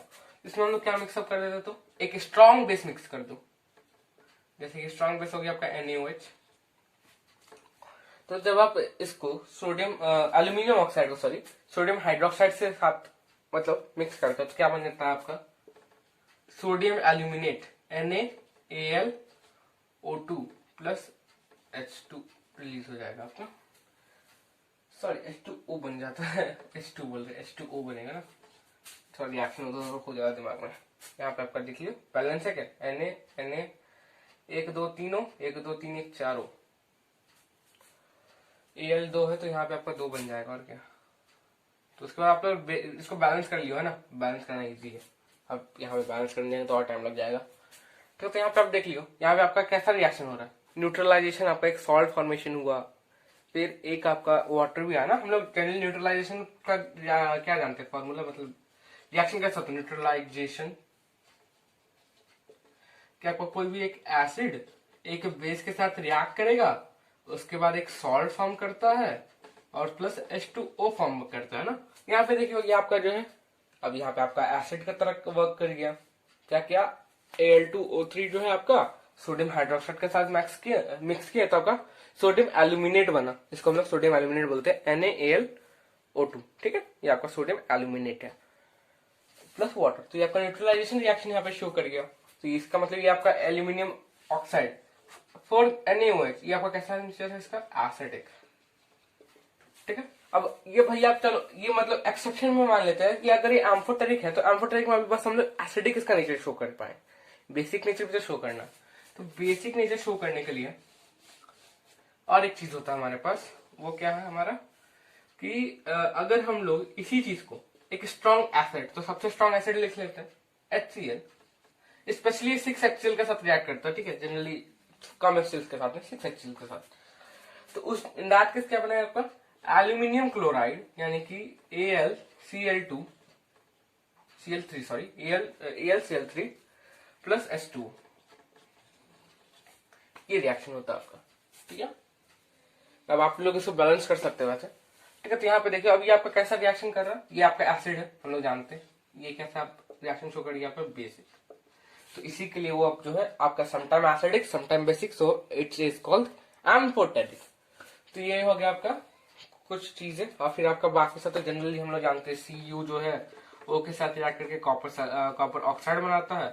फिर जब हम लोग कॉपर ऑक्साइड को वाटर में डाल के देखते हैं तो कॉपर हाइड्रोक्साइड बनता है। कॉपर हाइड्रोक्साइड में जब हम लोग लिटमस पेपर डालते हैं तो उसका जो है अगर आप लोग पीएच पेपर डाल दे तो उसका अलग रेंज आ जाएगा। अगर आप लिटमस पेपर डाल दो जैसे कि ब्लू, कौन सा लिटमस पेपर होता है, रेड और ब्लू, तो ये जो है आपका रेड लिटमस को ब्लू में टर्न कर देगा, है ना। सिर्फ ना रेड को ब्लू में करता है ना, ये सब लिटमस पेपर का याद ही नहीं रहता। उसका भी एक ट्रिक है वैसे, वो भी बता देता है। आपका रेड में देखो RED, रेड में यहाँ पे आपका D यानी एसिड का D, एसिड का आपका D आ गया, यानी कि आपका जो है एसिडिक को सॉरी इस जो आपका एसिड को टेस्ट करने के लिए होता है कि वो एसिड है या नहीं। और वहीं पे आपका ब्लू ले लियो, तो जो आपका ब्लू यानी बेस। तो अगर कोई ऑब्जेक्ट बेस है तो उसमें ब्लू कलर शो होगा, अगर कोई ऑब्जेक्ट एसिडिक है तो उसमें रेड कलर शो होगा, है ना। आपका जो है रेड को ब्लू में टर्न कर देता है CO, तो यानी कि वो ब्लू यानी बेस, सिंपल। तो हम लोगों ने एसिड का सॉरी बार एसिड हो रहा है, मेटल और ऑक्सीजन का रिएक्शन देखा कि उसका जो है ऑक्साइड आपका जनरली बेसिक इन नेचर होता है, और कुछ कुछ जो है एम्फोटेरिक है वो तो एक्सेप्शन में आ गए। बट नॉन मेटल के केस में कैसा है, तो नॉन मेटल का जब आप लोग ऑक्साइड लेते हो, ठीक है, नॉन मेटल ऑक्साइड, उसका नेचर कैसा कैसा होता है। इसका जो है कुछ कुछ नॉन मेटल ऑक्साइड का आपका जो है एसिडिक होगा, कुछ कुछ नॉन मेटल का आपका न्यूट्रल होगा, ठीक है। एसिडिक वाला कैसा हो गया आपका CO2 SO2, ये सब जो है आपका एसिडिक में है। और न्यूट्रल में डाइहाइड्रोजन ऑक्साइड, वाटर, वाटर का भी केमिकल फॉर्मूला और नेम जो है आपका डाइहाइड्रोजन ऑक्साइड, ठीक है, न्यूट्रल होता है। CO आपका न्यूट्रल होता है, ठीक है। और भी बहुत सारे 2-4 एग्जांपल बस दे रहे हैं, और भी बहुत सारा लिस्ट होगा आपका NCERT में, देख लीजिए, है ना। यहाँ पे देखियो H2O तो जनरली हम लोग जानते ही न्यूट्रल होता है, CO भी आपका कार्बन मोनोऑक्साइड आपका न्यूट्रल है, और CO2 आपका एसिडिक होता है, ठीक है। बहुत जन बोल रहा है CO पॉइजनस है, तो पॉइजनस और एसिडिक बेसिक में बहुत अंतर होता है। अब HCl भी तो आप लोग बोल सकते हो एसिडिक है, बट आपके पेट में तो जिंदा है ना, तो अब वो पॉइजनस तो नहीं होता। अब HCl ही हमारे पेट में है, वो एसिडिक है, तो क्या वो पॉइजनस हुआ क्या। CO2 प्लांट्स लेता है, एसिडिक है, क्या वो पॉइजनस हुआ क्या, नहीं। पॉइजनस और एसिडिक बेसिक में बहुत बड़ा अंतर होता है, कभी मिक्सअप मत करिए। तो हम लोग करने वाले हमारे रिएक्शन में डाइल्यूट एसिड, और डाइल्यूट एसिड में बहुत सिंपल। डाइल्यूट एसिड में होता क्या है, वो हाइड्रोजन यानी कि वाटर के साथ मिक्सअप होता है, वाटर के साथ मिक्स हुआ तो उसमें क्या होगा, H होगा। H को अगर हम लोग किसी से रिएक्ट करवाते तो क्या निकलता है, H2 निकलेगा, हाइड्रोजन। H अगर हम लोग बैलेंस वगैरह करते हैं तो H तो निकलना चाहिए वहां से ना, तो वो H क्या होगा, H2 के फॉर्म में निकल जाएगा। इतना सीधा भी आपको समझा दी यहाँ पे, अब उसी को रिटर्न फॉर्म में बस थोड़ा लिखना है, ठीक है। बट इसमें एक चीज याद रखियो, इसमें बहुत एक्सेप्शन है। अब वो एक्सेप्शन क्या क्या वो देखना, पहले रिएक्शन जनरल होता है क्या, जैसे कि कोई भी मेटल को, ठीक है, हम लोग क्या किया डाइल्यूट एसिड के साथ हम लोग क्या किया मिक्सअप किए, तो क्या फॉर्म करेगा आपका जो है उसका सॉल्ट बन जाएगा, मेटल का जो है सॉल्ट बनेगा एक, ठीक है, प्लस H2 रिलीज होगा, ठीक है। ये न्यूट्रलाइजेशन नहीं है, न्यूट्रलाइजेशन में H2O निकलता है, यहाँ पे H2 निकल रहा है, ये चीज दिमाग में रखना। तो इसका एक एग्जाम्पल चाहिए, तो एग्जाम्पल ले लो, Zn प्लस डाइल्यूट एसिड में HCl है, ठीक है। अब सॉल्ट क्या फॉर्म होगा यहाँ पे देखो ZnCl, ये इसका जगह H की जगह ले लेगा, सॉरी, ठीक है। तो ZnCl प्लस H2 ये हो गया। और भी आप लोग सोडियम वगैरह ले सकते हो, बस इतना याद रखना जो कि आपका H के नीचे वाला चीज है ना वो रिएक्ट नहीं करेगा, ये चीज दिमाग में। अब उसके अलावा इसमें एक्सेप्शन क्या है, एक्सेप्शन जो है आपका O4HNO3 के लिए है, ठीक है। वो कैसा ये देखो उसका रिएक्शन कैसे होता है। जैसे कि आपका Zn जो है जब वो आपका HNO3 के साथ रिएक्ट करता है तो यहाँ पे देखो एक आपका ZNO2 बन जाएगा, ZnNO2, ठीक है। ये आपका एक चीज फॉर्म हुआ। अब सेकंड क्या बनता है आपका, यहाँ पे देखियो आपका H, यहाँ पे एक H बचा, यहाँ पे एक O बचा, सॉरी H2O बनेगा। वैसे दो तीन करके मतलब बैलेंस वगैरह कीजिएगा तो दिमाग में आपको आ जाएगा कहाँ से ZnO आया, ZnO2 आया, कहाँ से आपका H2O आया। वो चीज अगर आप एक बार मतलब उसको ऐसे कीजिएगा ना बैलेंस, तो आपको दिमाग में आ जाएगी कैसे क्या करना है। यहाँ पे बहुत सिंपल है, ये आपका एक एक्सेप्शन हुआ। अब यहाँ पे आपका, क्योंकि हम आपको स्टार्टिंग में भी एक बार बताए थे कि इस चैप्टर में आपको कहीं मिलेगा ऐसा, कहीं पे एक्सेप्शन है, कहीं पे एक्सेप्शन का एक्सेप्शन है, ठीक है। तो यहाँ पे जो है आपका सेम जो चीज बोले आपको एक्सेप्शन का भी एक्सेप्शन है। यहाँ पे वो एक्सेप्शन का एक्सेप्शन क्या है, तो यहाँ पे देखो यहाँ पे आपका H2O फॉर्म हो रहा, ठीक है। आपका जो NO3 था उसका आपका या तो ये सब फॉर्म हो जाएगा NO2, ठीक है। आपका कहीं कहीं डाई नाइट्रोजन ऑक्साइड बन सकता है, N2O बन सकता है, कहीं पे नाइट्रोजन ऑक्साइड बन सकता है, नाइट्रोजन मोनोऑक्साइड, ठीक है। आपका तीन केमिकल बन सकता है। Zn के केस में आपका NO2 बनता है, ठीक है। अब अगर आप Zn की जगह, अब यहाँ पे आपका एक्सेप्शन का बात कर रहे हैं अपन लोग, ठीक है। अब एक्सेप्शन का एक्सेप्शन में क्या है भैया वो देखियो। तो अगर आप Mg या Mn के साथ रिएक्ट करवाते हो, ठीक है, HNO3 का, तो उसका एक सॉल्ट बन जाएगा। Mg या Mn का कोई एक सॉल्ट बनेगा और उसमें आपका H2 रिलीज होगा। बस समझ लो खाली, बस इसमें एक चीज है कि यहाँ H2 रिलीज हो रहा है, यहाँ H2 रिलीज हो रहा है, उसको एक्सेप्शन कर दिया। फिर उसके बाद उस एक्सेप्शन का एक और एक्सेप्शन बना डाला कि भैया इसमें H2 रिलीज होता है ना। यहाँ पे एक चीज याद रखना कि अगर आप कोई भी डाइल्यूट एसिड लेते हो और उसको मेटल को रिएक्ट करवाते हो, अगर वो रिएक्ट किया, जो कि आपका H के नीचे वाला नहीं करता, अगर वो रिएक्ट किया ऊपर वाला, उसमें आपका केस में क्या रिलीज होगा, H2O। बट अगर आप एसिड की जगह HNO3 लेते हो तो वहां पे आपका H2O फॉर्म हो जाएगा। और अगर आप वहां पे HNO3 के साथ मेटल में मैग्नीशियम या मैंगनीज लेते हो तो वहां पे आपका H2 ही रिलीज होगा, ठीक है। ये चीज थोड़ा दिमाग में रखना, ये चीज जब हम यहाँ पे रिएक्शन वगैरह दिखाएं, रिएक्शन दिमाग में रखो, बहुत कुछ काम आ जाएगा आपका, ज्यादा कुछ हार्ड है नहीं। अब उसके बाद हम लोग आगे बढ़ते हैं जो है किसके तरफ, कि जो हमारा मेटल हाइड्रोजन के नीचे वाला केस है उसके केस में क्या होगा। तो तुम बता देना कि रिएक्ट करेगा ही नहीं। जो भी आपका रिएक्टिविटी सीरीज आपको याद होगा तो उसमें क्या था, कैटरीना ने कार मांगी, ऑल्टो जेन फरारी, फिर एच आता, क्यों मिली सिल्वर ऑडी, ठीक है। तो यहाँ पे देखिए ये जो H के जो नीचे वाला चीज है वो आपका जनरली डाइल्यूट एसिड के साथ रिएक्ट नहीं करेगा, बाकी अपवर्ड वाला रिएक्ट करेगा, ठीक है। ये चीज हम आपको बता रहे थे थोड़ा से, ज्यादा कुछ है नहीं इसमें भी। अब और जो आपका नॉन मेटल्स होता है वो जनरली एसिड के साथ उतना तो रिएक्ट नहीं करता, उतना रिएक्टिव नहीं होता है, ठीक है।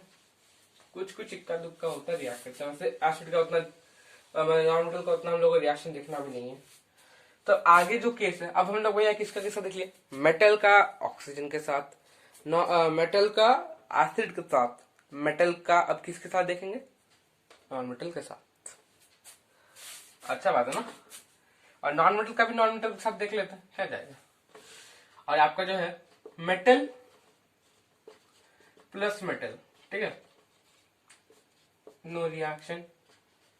मेटल प्लस नॉन मेटल,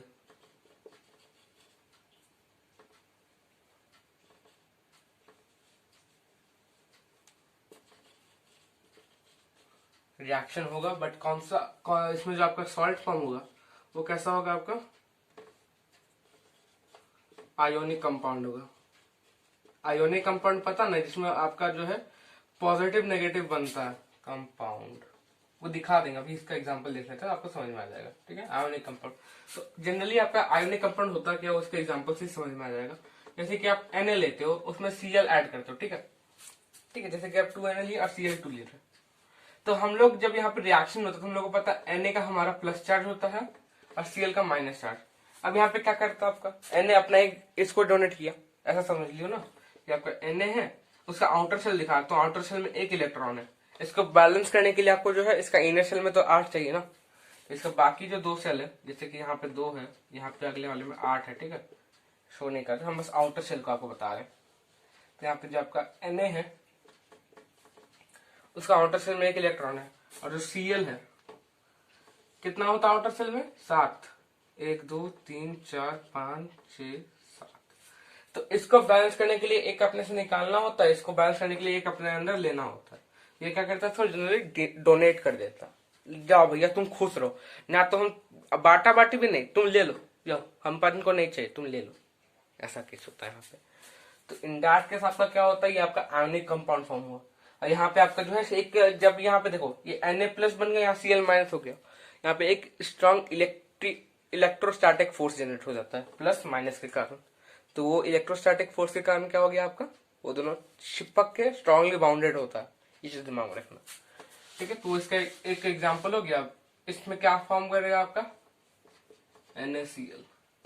ये आपका बैलेंस इक्वेशन है, ये आपका नॉन बैलेंस इक्वेशन है, ये आपका नॉन बैलेंस इक्वेशन, क्योंकि आपका Cl कभी भी सिंगल फॉर्म में नहीं होगा और 2 फॉर्म में एग्जिस्ट करता है। मेटल्स आपका सिंगली एग्जिस्ट कर सकते हैं, बट नॉन मेटल्स हमेशा जनरली 2 3 के फॉर्म में ही एग्जिस्ट करते हैं। ठीक है, डाई ट्राई फॉर्म में।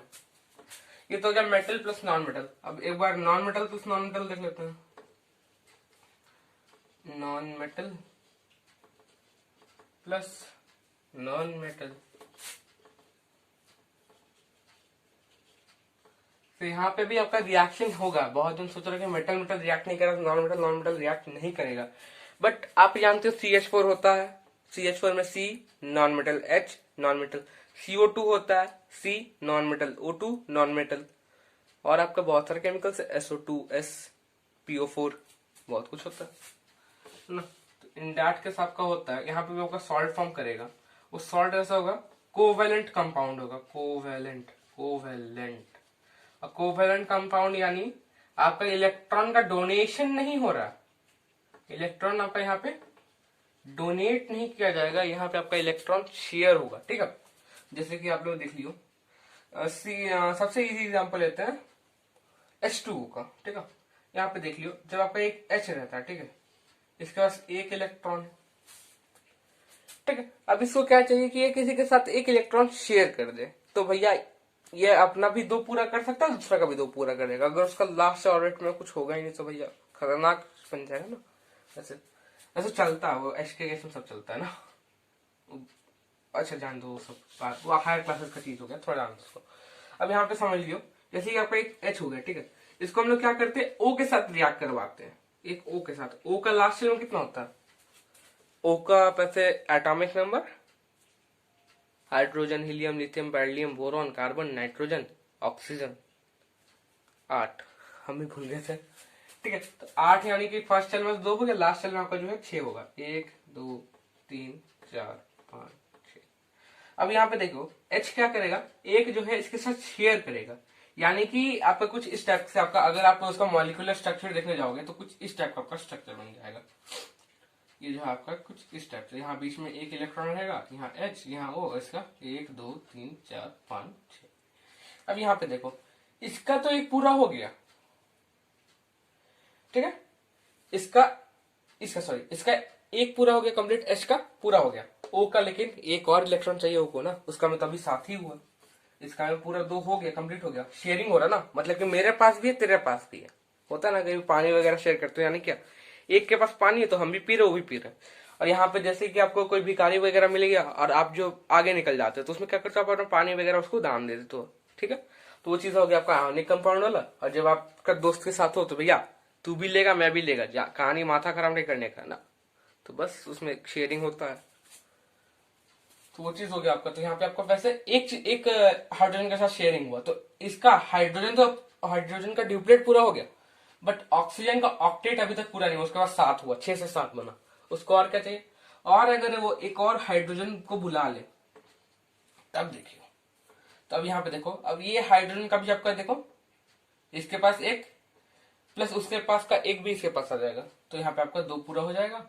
और यहाँ पे जो है आपका, वैसे सॉरी, इसको आप लोग ऐसे मत समझो, अच्छे से इसका जो है थोड़ा सा गड़बड़ी हुआ। आपका जो है एक O बना, ठीक है, 1 2 3 4 5 6, ठीक है। यहाँ पे एक H होगा,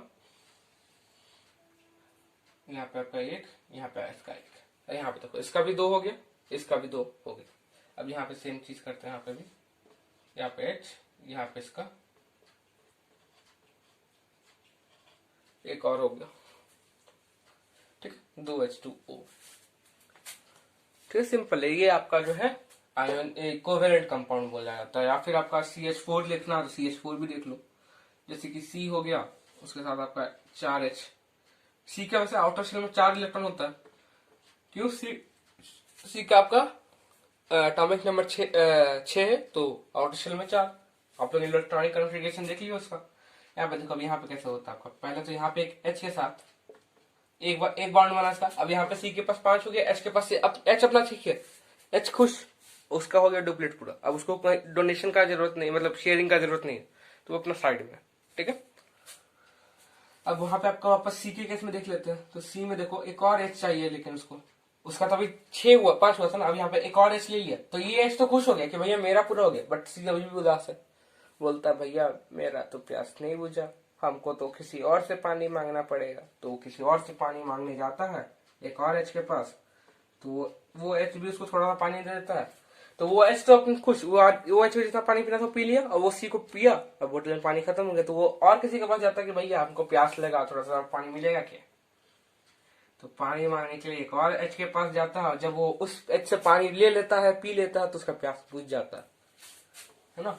तो यहाँ पे देख सकते हो आप, यहाँ पे C का आपका 1 2 3 4 5 6 7 8 हो गया, और H का 1 2, ये H का 1 2, ये H का 1 2, ये H का 1 2, ठीक है। ये आपका कोवेलेंट कंपाउंड वाला केस में ज्यादा कुछ है नहीं। वैसे इसमें आपको जो है ये चीज कार्बन कंपाउंड में एकदम क्रिस्टल क्लियर समझ में आएगा, कोवेलेंट कंपाउंड वगैरह उसमें इन डिटेल आपको बहुत डिटेल में पढ़ना होता है, ठीक है। तो ये तो चीज हो गया। अब जो कुछ चीजें हैं, जैसे कि आपका इलेक्ट्रॉन डॉट स्ट्रक्चर बोलते हैं उस चीज को, या फिर आप लोग बोल सकते हो लेविस डॉट स्ट्रक्चर, तो वो क्या वाला वो देख लेते हैं, इलेक्ट्रॉन डॉट स्ट्रक्चर। यहाँ पे आपको डॉट स्ट्रक्चर किसका पढ़ना, सिर्फ आपको आयनिक कंपाउंड का पढ़ना, और जो आपको आगे वाले के चैप्टर्स में पढ़ना कार्बोनेट्स कंपाउंड में आपको कोवेलेंट कंपाउंड का पढ़ना। तो यहाँ आयनिक वाला देख लेते हैं। जैसे कि आपका Na हुआ, तो यहाँ पे एक चीज याद रखना, यहाँ पे आप इलेक्ट्रॉन्स को या तो डॉट से या तो क्रॉस से रिप्रेजेंट करते हो, और यहाँ पे जब आपका डॉट या क्रॉस होता है ना, वो आपका कौन से शेल का इलेक्ट्रॉन होना चाहिए, लास्ट शेल का होना चाहिए। अगर आप सब कुछ दिखाने जाओ तो खिचड़ी बन जाएगा, तो सिर्फ हम लोग लास्ट शेल का शो करते हैं, ठीक है। तो लास्ट शेल का जैसे कि Na का 1 होता है, प्लस Cl का हम लोग जानते हैं 7 होता है, तो इसका डॉट से कर देते हैं, क्रॉस से कर देते हैं, 3 4 5 6 7। अब भैया इसका जब रिएक्शन होता है तो कैसा होगा,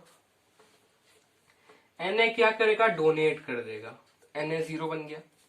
Cl क्या करेगा, एक गेन कर लेगा, Cl 1 2 3 4 5 6 7 8, ठीक है। अब वो इससे गिन लिया ना, इससे किया इलेक्ट्रॉनिक लिया, तो इसका सर्कल आपको वहां शो करना पड़ेगा। यहाँ पे आप ब्रैकेट में शो करते हो, ठीक है। अगर आपको कोवेलेंट कंपाउंड का भी जानना है इस चैप्टर में, तो थोड़ा सा आपको हिंट ऐसे बता देते हैं। जैसे कि आपका H2O ले लेते हैं, H2O वाले केस में वहां कैसा होता है आपका एक H और एक O, ऐसा होता है। H का आउटर शेल में एक H है, तो वापस सर्कल ही शो कर दे रहे हैं हम। और O का आउटर शेल में कितना होता है आपका 6, 1 2 3 4 5 6। तो यहाँ पे आपका कैसे फॉर्म करेगा, यहाँ पे देखिए, यहाँ पे O बीच में लिख दियो, 1 2 3 4 5 6, ठीक है। O का 6 हो गया। यहाँ पे एक H लिख दियो, इसका एक ऐसे, मतलब थोड़ा सा इसको ऐसे कर दो, 1 2 1 2, ठीक है। यहाँ पे आपका एक क्रॉस, एक, तो ये क्रॉस एक हाइड्रोजन एक क्रॉस ले रहा और एक सर्कल दे रहा, ऑक्सीजन क्या कर रहा है, एक क्रॉस दे रहा एक सर्कल ले रहा है, ठीक है। ये चीज समझ में आ रहा है? वैसे यहाँ पे समझ नहीं आएगा, आप लोग को बोला ना मैं ला, इसके बाद चैप्टर में अच्छे से समझ में आएगा। और यहाँ पे एक और एच होता है, एक और प्लस एक और सर्कल। अब यहाँ पे देखो, इसका हो गया आपका 1 2, और इसका हो गया 1 2, दोनों एच का पूरा हो गया। अब यहाँ पे ओ का देखते 1 2 3 4 5 6 7 8, ठीक है, ये हो गया आपका H2O। या फिर आपको और सिंपल वे में समझना है तो आप लोग 2 H का रिएक्शन करवा लो, इसका आउटर शेल में एक, इसका आउटर शेल में एक, तो कैसा आपका होगा क्रॉस सर्कल यहाँ पे H, ठीक है। और इनडायरेक्ट के जब आप यहाँ पे सर्कल बनाओगे तो ऐसे दोनों इलेक्ट्रॉन्स ऐसे आ जाएगा, तो आपका सर्कल और डॉट जो है एकदम दोनों सर्कल का जो ये बना ना एक लेंस टाइप का, उसके बीच में होता है, ठीक है। वो चीज हो गया, इलेक्ट्रॉन डॉट स्ट्रक्चर आपका हो गया यहाँ पे कंप्लीट। अब जो चीज है वो है आपका कि आपको यहाँ पे मैंने बोला क्या कि आपको यहाँ पे आयनिक कंपाउंड डिटेल पढ़ना थोड़ा सा, तो थोड़ा सा डिटेल में क्या जाएंगे हम लोग उसका प्रॉपर्टीज में, ठीक है। Properties of ionic compound. वैसे आयोनिक कंपाउंड को इलेक्ट्रोवायलेंट कंपाउंड ही बोलते हैं क्योंकि उसमें हम लोग का इलेक्ट्रॉन का डोनेशन और गेनिंग होता है ना, ठीक है। अब इस प्रॉपर्टीज में अब क्या क्या है हमारा, पहला जो है हमारा वो है इसका नेचर कैसा होता है, फिजिकल नेचर। फिजिकल नेचर, तो फिजिकल नेचर नमक का कैसा, सॉलिड लिक्विड या गैस, सॉलिड है। सेकंड है मेल्टिंग पॉइंट, मेल्टिंग पॉइंट, तो नमक को जब आप लोग पिघलाते हो तो गैस कितना बर्बाद करना पड़ता है, बहुत, यानी कि हाई मेल्टिंग पॉइंट होता है। बॉइलिंग पॉइंट भी हाई होता है ना, तब ना नमक को मिलने में थोड़ा सा टाइम लग जाता है, ठीक है। Melting and boiling point are high, यहाँ पे आप लोग ऐसे स्लैश मार के लिख सकते हो BP, या फिर बॉइलिंग पॉइंट पूरा लिख देते हैं, क्या जा रहा,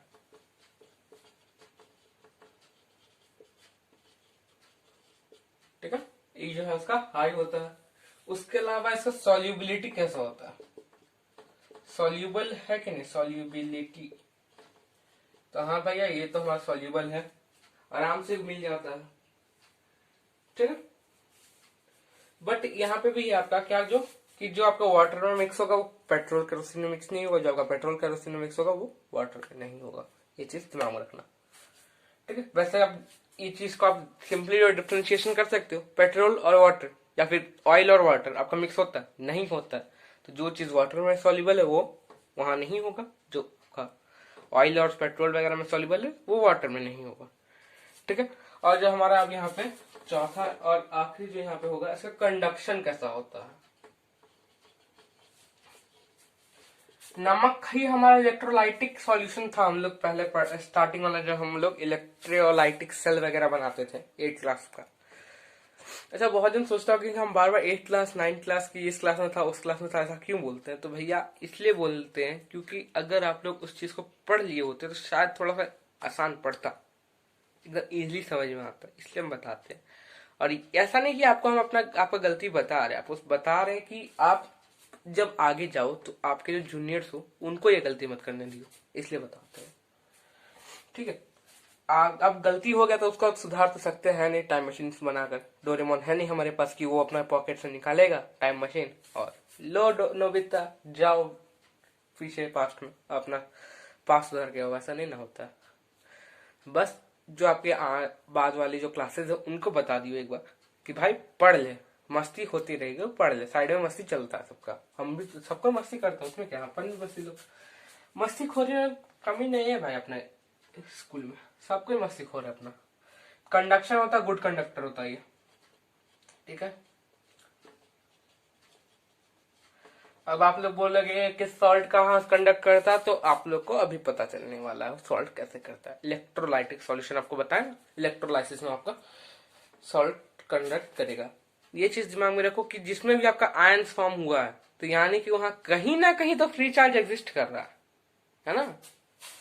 ठीक है, आपका Na क्या करता है, एक जो चीज है और डोनेट करने जाता है, वो जो आपका एक इलेक्ट्रॉन जो आपका डोनेशन के टाइम जब जा रहा होता होगा उसी टाइम उसको इलेक्ट्रिसिटी अपने कब्जे में पकड़ लेता है और बोलता है चलो भैया मेरे साथ, किधर जा रहे हो तुम, तो वही फ्री चार्ज का काम कर देता है ना। और बहुत दिन का दिमाग में वो भी क्वेश्चन होगा कि भैया ग्राफाइट का क्या, ग्रेफाइट क्यों कंडक्ट करता है, अभी भी दिमाग में चल रहा हो तो आपको नेक्स्ट चैप्टर में समझ में आएगा कि ग्रेफाइट क्यों कंडक्ट करता है। ठीक है, वो आपको नेक्स्ट चैप्टर में समझ में आएगा। ये तो हो गया आपको प्रॉपर्टीज ऑफ आयोनिक कंपाउंड। अब हम लोग का जो लास्ट टॉपिक बचा है वो कौन सा टॉपिक है कि भैया हमारा जो माइनिंग वगैरह होता है वो कैसे काम करता है। ठीक है, माइनिंग के केस में तो माइनिंग जो होता है जैसे कि हम लोग कोई भी चीज निकालते हैं ओर से, नेचुरल ओर से, तो वो प्योर तो होता नहीं है। अगर 24 कैरेट गोल्ड तो निकलेगा नहीं जमीन से, या फिर प्योर आयरन तो निकलेगा नहीं, उसको प्योर बनाया जाता है।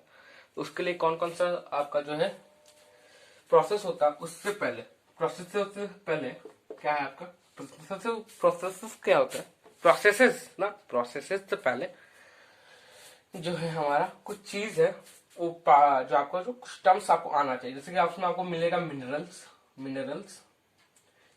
क्या होता है, जो ही आपका नेचुरल ऑक्यूरिंग केमिकल्स बोल लियो या फिर कंपाउंड्स बोल लियो, कंपाउंड्स। ठीक है, सेकंड हो गया आपका, अच्छा सुंदर पिचाई किसको पता है, सुंदर पिचाई का जो फैन होगा उसको पता होगा कि सुंदर पिचाई ने कौन सा स्टडी किया था पहले आईआईटी में जब थे, कौन सा स्ट्रीम था उनका, याद नहीं है तो आप बता देते तो दिमाग में। मेटलर्जी था, मेटलर्जी क्या होता है, वही मिनरल्स वगैरह माइनिंग वगैरह के बारे में पढ़ने का, माइनिंग के बारे में स्टडी। ठीक है, कहाँ पे कौन सा और निकल सकता है, कैसा माहौल में कौन सा और होता है, नहीं हो सकता वो चीज। और जो बोल रहे हैं वो और क्या होता है आपका और, तो आप लोगों ने शायद ज्योग्राफी में अगर आप लोग पढ़े होंगे याद होगा तो ठीक है, नहीं है तो भी चलता है ना। तो और जो होता है आपका वो रॉक होता है, या फिर बोल दियो रॉक फ्रॉम विच मिनरल्स या फिर बोल लियो मेटल्स आर एक्सट्रैक्टेड। ठीक है, ओर्स आपका। उसके अलावा एक और है आपका gangue particles, GNGUE, gangue particles, GANGUE, gangue particles नहीं, गैंग पार्टिकल्स। ठीक है, ये जो आपका क्या होता है वो जैसे मिट्टी वगैरह हुआ ना, कोई ह्यूज मात्रा में जो आपका मिट्टी हो गया, कोई और आपका कोई केमिकल्स हो गया, जैसे कि आप निकाल रहे हो आयरन हो, तो उसमें क्या सिर्फ आयरन रहेगा, कुछ मिट्टी होगा, कुछ डर्ट होगा, जो भी वगैरह वगैरह चीज है जो उसको खराब कर सकता है, वो चीज आपका गैंग पार्टिकल्स में आता है। तो या फिर आप लोग इसको सिंपली बोल सकते हो डर्ट पार्टिकल्स। ठीक है, डर्ट पार्टिकल। वैसे ये सब का डेफिनेशन तो पूछेगा नहीं, बस आपको टर्म्स बता दे क्योंकि आपको समझने फिर बाद में इजी होगा। बाई चांस कोई फिर से आप सुंदर पिचाई के शौक में चल जाए मेटलर्जी देने, तो उस केस में आपको ये पता तो होना चाहिए मेटलर्जी होता क्या है, नहीं तो पता चला कि हम ले तो लिए बट अपन को पता नहीं मेटलर्जी में क्या है। अब लास्ट जो केस है हमारा, लास्ट जो टर्म है वो होता है इनरिचमेंट या फिर बोल सकते हो कॉन्सेंट्रेशन भी बोलते हैं इसको, इनरिचमेंट। तो इनरिचमेंट होता क्या है ये समझ लो। इनरिच करना क्या होता है, उसमें उसका प्रॉपर्टी को बढ़ाना, यानी कि इसका प्योरिफिकेशन करके, या फिर आप लोग बोल सकते हैं प्योर फॉर्म में लाना, वही चीज। ठीक है, ये हो गया आपका इनरिचमेंट। तो ये चीज तो हो गया आपका, कुछ टर्म जो था माइनिंग से रिलेटेड वो था यहाँ पर। अब जो है हम लोग चलते हैं अब यहाँ पे क्या करना, माइनिंग होता कैसे है, यानी कि जैसे कि आपको कोई केमिकल निकालने बोला, उस केमिकल को आप निकालो कैसे, है ना।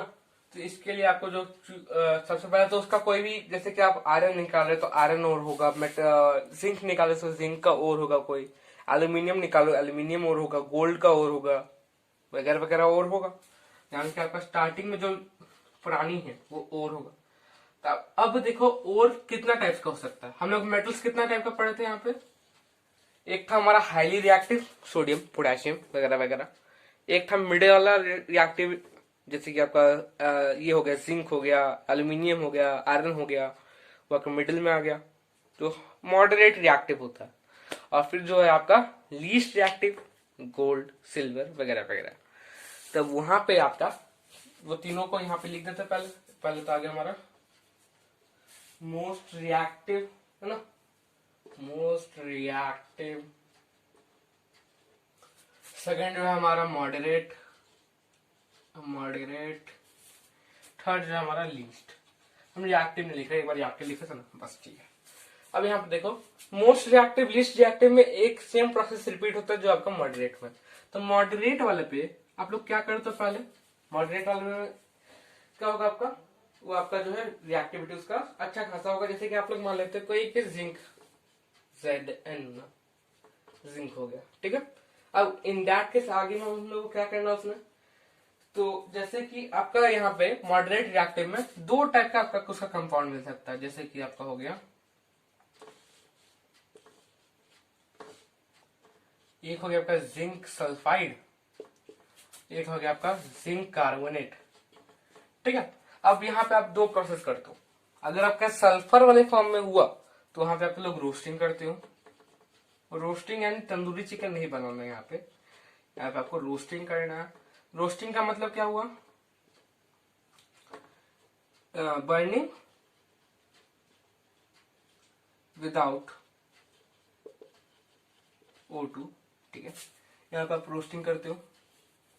और जो आपका यहाँ पे कार्बोनेट हुआ तो यहाँ पे आप लोग कैल्सिनाइजेशन करते हो, कैल्सिनाइजेशन ऐसा कुछ है, ठीक है। कैल्सिनेशन करते हो यहाँ पे, ठीक है, कैल्सिनेशन, हाँ ठीक है। कैल्सिनेशन के केस में आपका क्या होता है, यहाँ पे देखिए, तो यहाँ पे आपका यहाँ पे सॉरी यहाँ पे विथ होगा, उल्टा कर दी, विथ होगा यहाँ पे कैल्सिनेशन। यहाँ पे देखो विथ क्यों है, यहाँ पे अगर आप इसको बर्न करते हो तो इसको तो बर्निंग के लिए ऑक्सीजन जरूरी है, ऑक्सीजन लाएगा कहाँ से, इसमें भी ऑक्सीजन नहीं है, यहाँ पे ऑक्सीजन नहीं है। यहाँ पे देखो कैल्सिनेशन में यहाँ पे आपका ऑक्सीजन है, तो इसको बिना ऑक्सीजन के बर्न करें तो अपना ऑक्सीजन कहीं ना कहीं से जुगाड़ कर लेगा। यहाँ पे आपका बर्निंग विथआउट ऑक्सीजन, उल्टा हो जाता है भाई, उतना दिमाग में रहता नहीं है, बहुत टेंशन है, ठीक है। ये चीज हो गया। अब यहाँ से जो है आपका क्या होगा, वहां पे पहले तो जनरल आप लोग समझ लो, जैसे कि आप निकालते हो तो वहां पे आपका धुलाई वगैरह होता है, यहाँ पे जैसे आप उसको वॉशिंग वगैरह करते हो उसको, ठीक है, वो चीज आपका जनरल होगा ही। पहले आप जब उसको निकालते हो ओर को तो वहां पे वॉशिंग होगा, उसके बाद वॉशिंग के बाद अब उसका टेस्टिंग होता है, उसमें कौन सा है, सल्फर वाला है कि कार्बोनेट वाला। सल्फर वाला हुआ तो रोस्टिंग किया जाता है इसमें की बर्निंग विथ ऑक्सीजन, और कार्बोनेट वाला हुआ तो बर्निंग विदाउट ऑक्सीजन।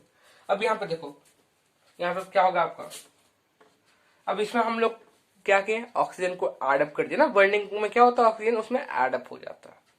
अब उसका हम लोग ऑक्सीजन को निकालना पड़ेगा, तो ऑक्सीजन निकालने का प्रोसेस को क्या बोलते हैं हम लोग, रिडक्शन, रिडक्शन करते हैं। तो रिडक्शन के लिए हम लोग यहाँ पे क्या यूज करते हैं, Coke. Coke is also a form of carbon. जब हम लोग कोल को इन द एब्सेंस ऑफ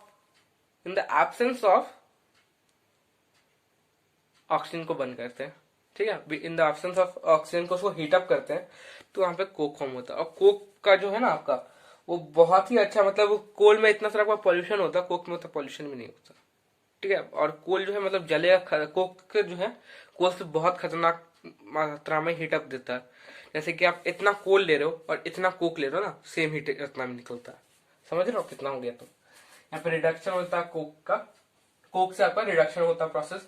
अब रिडक्शन होने के बावजूद जो उसमें जो है आपका कुछ प्योरिटी अभी उतना, अगर आप गोल्ड वगैरह है तो गोल्ड वहां पे आया वैसे, तो आपका 24K मतलब नहीं हुआ अभी तक, कैरेट में उतना कैरेट अभी तक नहीं आया, ठीक है। जिंक जो है अभी कुछ 18-19 कैरेट के आजू बाजू है, तो उसको और प्योर करने के लिए क्या होगा, इलेक्ट्रोलाइसिस कर दो भाई, कोई और जो आपका बचा खुचा चीज है सब निकल जाएगा, इलेक्ट्रोलाइसिस। अब इलेक्ट्रोलाइसिस करने के बाद 99.99% का प्योर होता है, 0.1% का भी नहीं होता। आप किसी का भी यार देख लो, 99.99 लास्ट खत्म, तो यहाँ पे भी वही है 99.99, इतना ही परसेंटेज तक आपका प्योरिटी होता है। ये तो हो गया आपका यहाँ का मॉडरेट वाला केस। अब चलते हैं हम लोग एकदम हाई रिएक्टिव, मोस्ट रिएक्टिव। तो यहाँ पे डायरेक्ट कोई प्रोसेस नहीं होगा, डायरेक्ट आपका रिडक्शन और इलेक्ट्रोलाइसिस कर दिया जाता है, ठीक है। बहुत सारे केस में तो रिडक्शन भी नहीं होता, जैसे कि आपका NaCl हो गया, ठीक है, NaCl, इसका अगर आप और निकाल रहे हो NaCl का, जैसे कि नमक का बड़ा बड़ा और निकल रहा है अंदर से, ठीक है, वहां पे क्या हो गया आपका, यहाँ पे तो ऑक्सीजन है नहीं, तो आपको रिडक्शन करने की जरूरत ही नहीं है। यहाँ पे आप डायरेक्ट क्या करते हो, इलेक्ट्रोलाइसिस कर दियो। इलेक्ट्रोलाइसिस प्रोसेस को डीप में पढ़ना, अभी रुक जाओ, ठीक है। इलेक्ट्रोलाइसिस कर दियो। यहाँ पे जब आप इलेक्ट्रोलाइसिस करते हो तो क्या होगा, Na अलग हो जाएगा और Cl अलग हो जाएगा। ये कैसे अलग होता है इसको आपको पढ़ना है, ये चीज कैसे अलग हो रहा है वो पढ़ना है। फिर आपका जो कॉपर हो गया, ठीक है, कॉपर को प्योर कैसे कर रहे हो इलेक्ट्रोलाइसिस से, वो भी पढ़ना है, वो चीज दिमाग में रखना, अभी भागनो मत।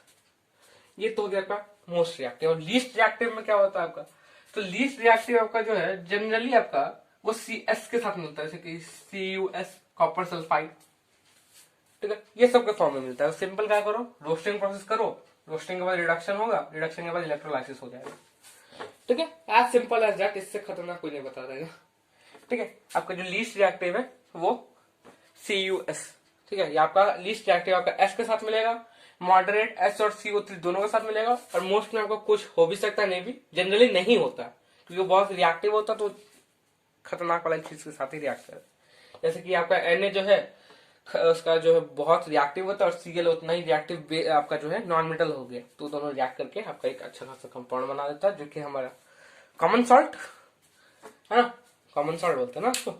ये चीज हो गया। अब यहां तक तो ठीक था भाई, अब आगे क्या करना है, तो आगे जो चीज है वो है हमारा इलेक्ट्रोलाइसिस का डीप इन डेप्थ इलेक्ट्रोलाइसिस।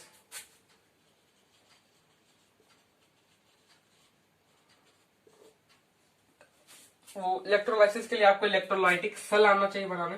तो ये जो है आपका इलेक्ट्रोलाइटिक सेल कैसे बनता है,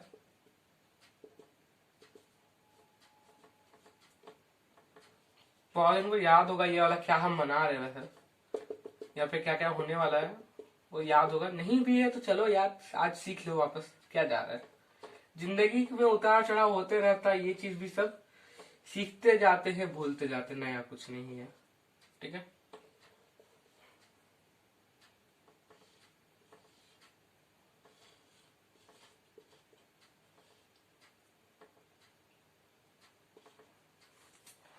ठीक है, ये आपका एक इलेक्ट्रोलाइटिक सेल बन गया।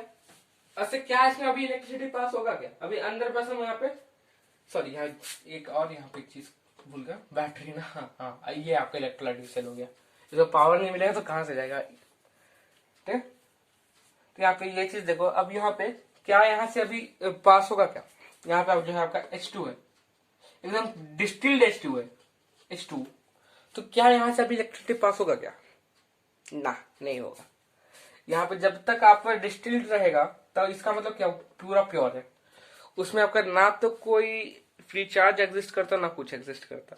अगर आपको फ्री चार्ज चाहिए तो उसमें आप क्या करो, NaCl ऐड कर दो, H2SO4 ऐड कर दो, तो आपका जब वो एसिडिक बेसिक हो जाएगा या फिर आपका आयोनिक कंपाउंड न्यूट्रलाइज हो जाएगा, तो क्या होगा, वहां पे आपका चार्ज फ्लो करने लगेगा, ठीक है। तो यहाँ पे हम लोग को पढ़ना क्या है, NaCl के बारे में। तो जब हम लोग H2O में NaCl मिला देते हैं, ठीक है, वैसे यहाँ पे आपको पॉजिटिव नेगेटिव कौन सा वो बताओ, पॉजिटिव आपका ये साइड पॉजिटिव हो गया, जिसको हम लोग बोलते हैं एनोड, ये आपका नेगेटिव हो गया, सॉरी पॉजिटिव को एनोड बोलते हैं ना, और पॉजिटिव को एनोड और नेगेटिव को कैथोड, ये हो गया आपका कैथोड, ठीक है, कैथोड।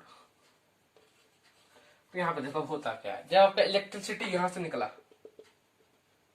इसको ब्लैक दिखाते हैं, जब आपका इलेक्ट्रिसिटी यहाँ से निकला, ठीक है, इलेक्ट्रिसिटी यहाँ से आप जा रहा, तो इसके बीच में जो आपका NaCl है, वहां पे क्या होता है, यहाँ पे देखो, तो जब NaCl से जैसे वो इलेक्ट्रिसिटी पास हुआ तो क्या होगा, Na प्लस में टूट जाएगा और Cl माइनस में टूट जाएगा। अब यहाँ पे देखो ये पॉजिटिव चार्ज है, ये किसकी तरफ अट्रैक्ट हो जाएगा, नेगेटिव की तरफ, यानी कि ये आपका कैथोड में आपका जमा होने लगेगा, कैथोड में, ठीक है, ये आपका जो है कैथोड में जमा होगा, और ये चीज आपका, अब ये माइनस है तो ये आपका पॉजिटिव की तरफ अट्रैक्ट होगा, ये आपका एनोड में जमा होगा, ठीक है।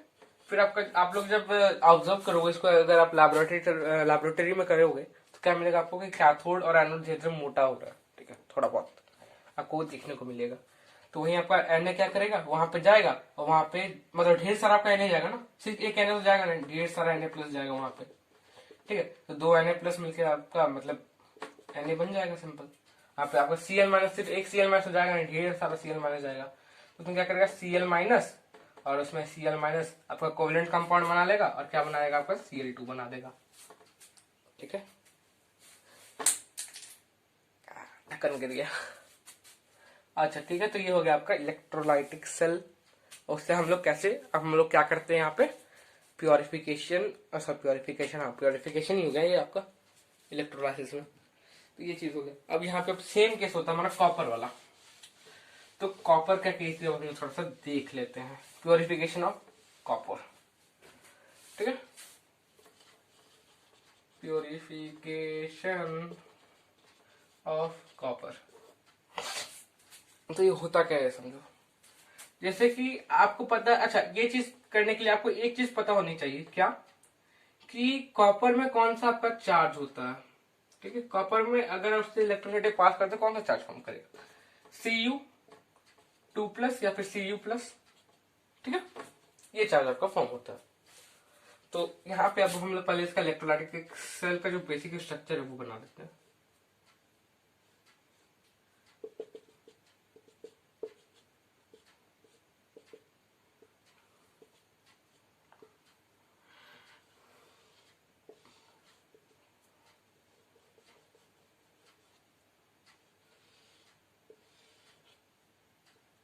बहुत जन सोच रहे हैं कि पतला और मोटा क्यों, तो पतला मोटा इसलिए कि आपको पता चलेगा। वो क्या पता चलेगा वो देखते हैं। ये चीज याद रखना कि आप लोग जो है पॉजिटिव में कैसा रखोगे, इम्प्योर कॉपर। इम्प्योर कॉपर यानी कि copper sulphide Cu, copper sulphide या कॉपर सल्फेट रख लो CuSO4। ठीक है, इम्प्योर। और इसमें जो आप लोग प्योर रखोगे, प्योर कॉपर कहां पर, नेगेटिव साइड में Cu। ठीक है, और इसमें जो आपको इलेक्ट्रोलाइटिक सेल लेना है वो कैसा मतलब इलेक्ट्रोलाइटिक सॉल्यूशन लेना, वो कौन सा होगा। तो यहाँ पे जो आपका सॉल्ट होगा ना, जैसे कि SF4 है, तो वैसे ही आपको यहाँ पे भी सॉल्ट वैसा ही लेना। तो यहाँ पे H2SO4 ले लेता है। अब यहाँ पे देखो, यहाँ पे होगा क्या, जब आपका इलेक्ट्रिसिटी पास होने लगा, ठीक है, H2SO4 डालने के बाद इलेक्ट्रिसिटी धीरे धीरे क्या होगा, यहाँ से पास होगा। तो CuSO4 में क्या होगा आपका, Cu2+ या फिर Cu+ में टूटेगा, और आपका SO4 2- में टूट जाएगा। ठीक है, SO4 2- में आपका ब्रेक हो जाएगा। अब यहाँ पे देखो होगा क्या, अब Cu2+ जो है आपका अट्रैक्ट हो जाएगा नेगेटिव वाले की तरफ। ठीक है, नेगेटिव वाले की तरफ अट्रैक्ट हो गया यहाँ पे, यानी कि यहाँ पे आपका जो Cu का पार्टिकल्स आने लगा, चिपक गया यहाँ पे। अब ये क्या करेगा, देखो नेगेटिव सेल नेगेटिव है, उसके पास कुछ ना कुछ इलेक्ट्रॉन से पड़ा होगा तब ना वो नेगेटिव कहलाया। तो उसमें क्या करेगा, वो Cu2+ जो है यहाँ से कुछ इलेक्ट्रॉन्स को उधार लेके अपने आप को बैलेंस कर लेगा और Cu बन जाएगा वापस। मतलब बैलेंस नहीं करेगा, उसका जो ओरिजिनल फॉर्म था उसी में आ जाएगा, है ना। Cu का एटॉमिक नंबर कितना होता है कमेंट में बताइए। ठीक है, तो उसका जो भी बैलेंसिंग वगैरह, मतलब बैलेंस नहीं बोल सकते उसको, जो उसका जो नॉर्मल फॉर्म था उसमें वापस आ गया, यानी कि Cu बन गया वो। और हम लोग जानते हैं मेटल्स को उतना जरूरी नहीं कि वो एकदम मतलब प्योर फॉर्म, प्योर बोल रहे उसको किसमें, बैलेंस फॉर्म में, है ना। वो तो ऐसे भी रह सकता है नॉर्मल फॉर्म में, जैसे कि Na भी नॉर्मल में एग्जिस्ट करता है, एल्यूमिनियम भी नॉर्मल में एग्जिस्ट करता है, तो Cu भी है नॉर्मल में एग्जिस्ट कर रहा है। और जो आपका SO4 है, वो SO4 2- तो आ गया, तो वो क्या करेगा आपका SO4 2-। यहाँ पे जो आपका, यहाँ पे जो आपका हो गया, ठीक है, यहाँ जो शेल में आपका क्या है, SO4 है, तो जो क्या करेगा SO4 2- जो आपका इसके साथ रिएक्ट करेगा और SO4 ट्वाइस बना के आपका शांति से नीचे बैठ जाएगा। और भी जो आपका डर्ट पार्टिकल्स वगैरह वगैरह होगा वो सब भी लेके वो बैठ जाएगा आराम से यहाँ पे, है ना। वैसे आपको ये चीज उतना दिमाग में रखना नहीं है, आपको जो मेन आपको दिमाग में रखना है वो कि आपका Cu कैसे जा रहा है। ठीक है, उसके बाद तो SO4 वगैरह H2 के साथ रिएक्ट कर करके क्या क्या फॉर्म कर जाता है उतना आपको डिटेल्ड है दिया भी नहीं है वैसे। ठीक है, आपको जनरल जो आपको इन डिटेल दिमाग में रखना हो क्या, Cu2+, वो आपका इलेक्ट्रिसिटी पास हुआ, CuSO4 किसमें टूट गया, Cu2+ और SO4 2- में टूट गया। अब Cu2+ जो है पॉजिटिव है तो नेगेटिव की तरफ अट्रैक्ट हो गया, नेगेटिव की तरफ अट्रैक्ट हो गया तो आराम से फिर वैसा ही फॉर्म कर गया। ठीक, और SO4 हम लोग इसीलिए लेते ताकि ये जो SO4 है उसको अकेले अकेला फील ना हो, क्योंकि वो तो समझ लो ना कैसा है, तो उसको एक और SO4 तो साथ मिल जाए तो वो आपका कोवेलेंट कंपाउंड के थ्रू आपका जो है जिंदा रहेगा, वो आपका नीचे से बैठ जाएगा। और जो भी वगैरह वगैरह जो आपका डस्ट पार्टिकल्स होगा वो भी यहाँ पे रहता है। ठीक है, क्योंकि आप पानी डाल रहे हो ना, डस्ट पार्टिकल धुल जाएगा। ठीक है, तो चैप्टर खत्म, होप सो आपको समझ आया हो। लास्ट पार्ट में पता नहीं आया कि नहीं आया, हमको भी नहीं समझ में आया। ठीक है, होप सो आप लोगों को समझ में आया, वैसे होप करना ज्यादा जरूरी है। ठीक है, तो मिलते हैं आपसे नेक्स्ट वीडियो पे, तब तक के लिए ta-ta bye bye, good night.